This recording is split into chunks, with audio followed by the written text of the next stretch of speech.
In what has become a regular occurrence, North Carolina is on track for another new congressional map. And it's another day that ends in Y, right? It's another year that ends in a number. Therefore, we're going to have a new map in the state of North Carolina. Monday, Republican State Senate Leader Phil Berger, alongside Speaker Destin Hall, announced the General Assembly will return to Raleigh next week to consider a new congressional map. Berger said President Trump earned a clear mandate from the voters of North Carolina and the rest of the country, and we intend to defend it by drawing an additional Republican congressional seat. My guess is the president had a fair amount of sway in this decision. Creating new congressional maps typically happens every decade after each national census. But this year, after urging from President Donald Trump, states led by Republicans are drawing new maps mid-decade, years before the census even starts. North Carolina is already considered one of the most gerrymandered states in the country, meaning districts are drawn in a way that heavily favors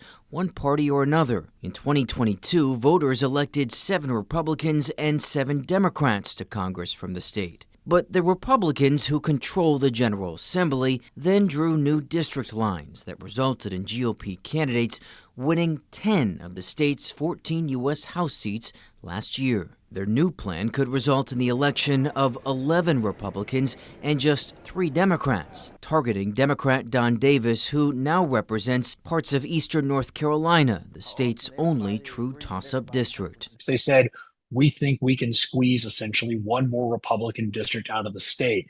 And I think there is clearly a way to do that that really wouldn't endanger the other Republican districts in the state. That could help Republicans in next year's election, given their majority in the U.S. House is incredibly slim. The focus on a new map comes after Texas kicked off the movement, drawing a new map that could net 5 Republicans. California responded with a push for its own new map that would add 5 Democratic seats. California is just the first Democratic state to respond. It will not be the last. And so California's Governor, Democrat Gavin Newsom, weighed in on actions by North Carolina Republicans, referencing Senate President Phil Berger, saying on X, "Oh, look, another lapdog Republican desperate to suck up to Trump.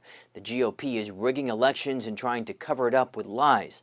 The state Senate President, Berger, responded by saying, "Fix your state, Gavin.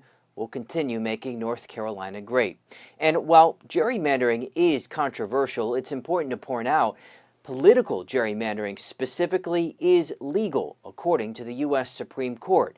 Racial gerrymandering is a different story. Thanks for watching our YouTube channel. Let Spectrum News be your resource for balanced, in-depth political coverage. And click the subscribe button here. You can also download our app and watch us on TV to learn more about the candidates, where they stand on the issues, and more. We'll see you then.